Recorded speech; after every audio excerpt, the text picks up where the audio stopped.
Anybody wrote that down? Awesome. Awesome. Dad? Oh, yeah. Well, thank you for that.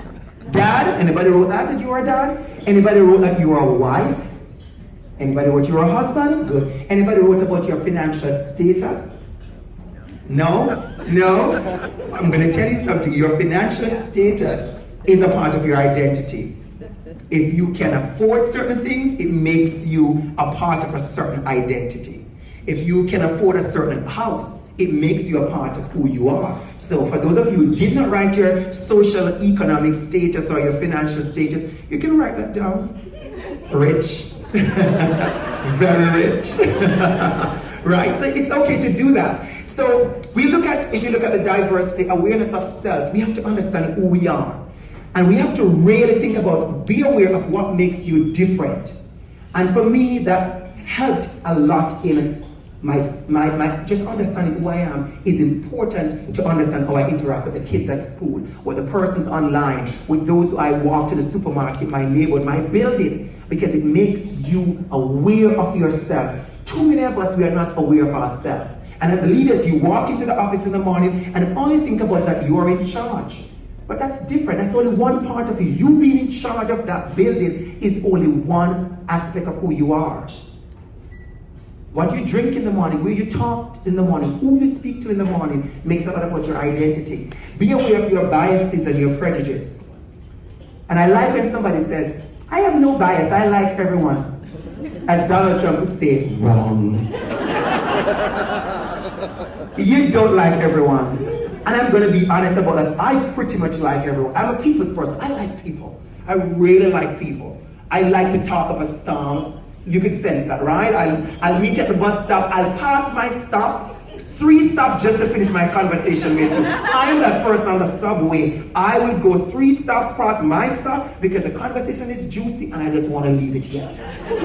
That's me. That's a Caribbean in me, okay? And so you have to understand your bias.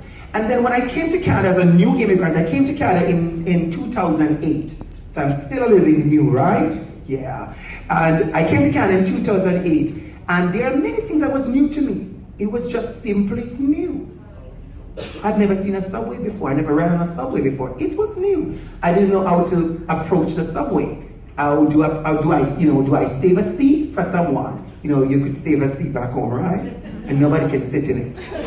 Oh yeah, we save a seat. Anybody go to a Pentecostal church like me? You save a seat.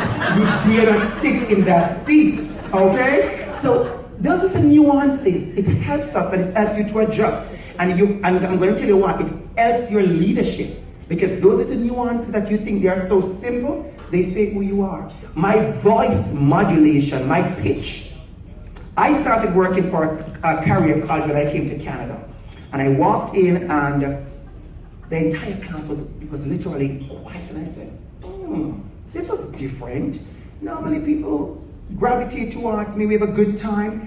And then we had a discussion afterwards. I realized that my voice was so strong and I spoke with such absolute, and I'm very animated, that persons were a little bit offended. It was like I was in there, and that was the first time, I tell you no lie, that was the first time I heard about your personal space and people invading your personal space. Where I'm from, the entire space belongs to everybody.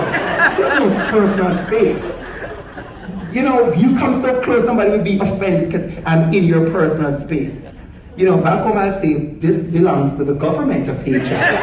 Every space here belongs to the government of Ajax. But I had to learn that in order to be an effective leader. Those are the little things that I have to learn. So I want you to understand that it's important to understand who you are and be open to learning. And some of us, we are so not open to learning. We have to be open to learning. You don't know it all. I don't know it all, right? And examine our privilege and our power. Examine our privilege and our power. When I did diversity, I'm sure you've heard about white privilege, and if you listen to the news a lot with Donald Trump and Black Lives Matter, a lot of stuff going on around our community, you'll hear that word privilege quite a bit. I went to a meeting about 3 months ago, and of course the privilege word is a word that I've used, in my speech and discussing and talking, and somebody used the word privilege to me. I swear to you, I was so offended.